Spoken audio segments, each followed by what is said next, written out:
ಧನುಸ್ ರಾಶಿ. ಧನುರಾಶಿಯಲ್ಲಿ ಜನನವಾಗಿರೋರಿಗೆ ನೋಡಿದ್ದೆ ನೇರವಾದಂತಹ ಆ ರಾಶಿ ಅಂದರೆ ಧನುಸ್ ರಾಶಿ ಅಂತ ಹೇಳ್ಬೋದು. ಆ ರಾಶಿಯಲ್ಲಿ ಜನನವಾಗಿರೋರು ಏನಿರ್ತದೋ ಅದೇ ನೇರವಾಗಿ ಮಾತಾಡುವಂಥವ್ರು.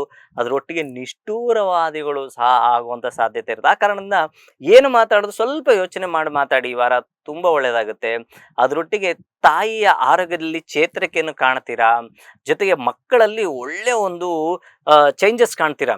ತುಂಬ ಹಠ ಮಾಡ್ತಿದ್ರು, ಯಾವುದೋ ಒಂದು ಸೀಟ್ ಸಿಗಬೇಕಾಯ್ತು ಮಗುಗೆ, ಓಡಾಡ್ತಾ ಇದ್ದೀನಿ, ಯಾವುದೋ ಒಂದು ಸ್ಕೂಲಿಗೆ ಸೇರಿಸ್ಬೇಕಿತ್ತು ಅಥವಾ ಯಾವುದೋ ಒಂದು ಕಾಲೇಜಿಗೆ ಸೇರಿಸ್ಬೇಕಾಯ್ತು ಅಂತ ಮಕ್ಕಳ ವಿಚಾರದಲ್ಲಿ ಚಿಂತೆ ಮಾಡ್ತಾ ಇದ್ರೆ ಖಂಡಿತ ಧನುಸ್ ರಾಶಿಯವರಿಗೆ ಅದ್ಭುತವಾದಂತಹ ವಾರವನ್ನ ಖಂಡಿತ ಕಾಣ್ಬೋದು. ಮಕ್ಕಳ ವಿಚಾರದಲ್ಲಿ ಉತ್ತರೋತ್ತರ ಅಭಿವೃದ್ಧಿಯನ್ನು ಕಾಣುವಂಥದ್ದು.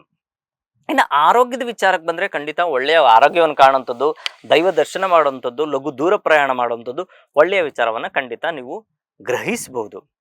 ಅದ್ರ ಒಟ್ಟಿಗೆ ದಶಮದಲ್ಲಿ ಕೇತುವಿನ ಒಂದು ಸಂಚಾರ ಮಾಡಬೇಕಾದ್ರೆ ಏನು ಹೇಳ್ತದೆ ಶಾಸ್ತ್ರ ಅಂದರೆ, ಕೆಲಸ ಕಾರ್ಯಗಳಲ್ಲಿ ನಿಮ್ಮ ನಂಬಿಕೆಯಿಂದ ನೀವು ಮಾಡ್ತಾ ಇರ್ತಿರಲ್ಲ, ಯಾರೋ ಒಬ್ಬರು ನಂಬಿರ್ತೀರ ಅವರಿಂದ ಕೆಲಸದ ವಿಚಾರದಲ್ಲಿ, ಬಟ್ ಅವರಿಂದ ಸ್ವಲ್ಪ ಕಿರಿಕಿರಿ ಆಗುವಂತಿರ್ತದೆ. ಆ ಕಾರಣದಿಂದ ಗುರುಗಳ ಸ್ಮರಣೆ ಜೊತೆಗೆ ವಿನಾಯಕನ ಸ್ಮರಣೆ ಮಾಡಿದ್ರೆ ತುಂಬ ಒಳ್ಳೆಯದಾಗುತ್ತೆ. ಗುರುವಾರ, ಶುಕ್ರವಾರ, ಶನಿವಾರ ಶುಭವಾರಗಳಾಗಿರ್ತವೆ.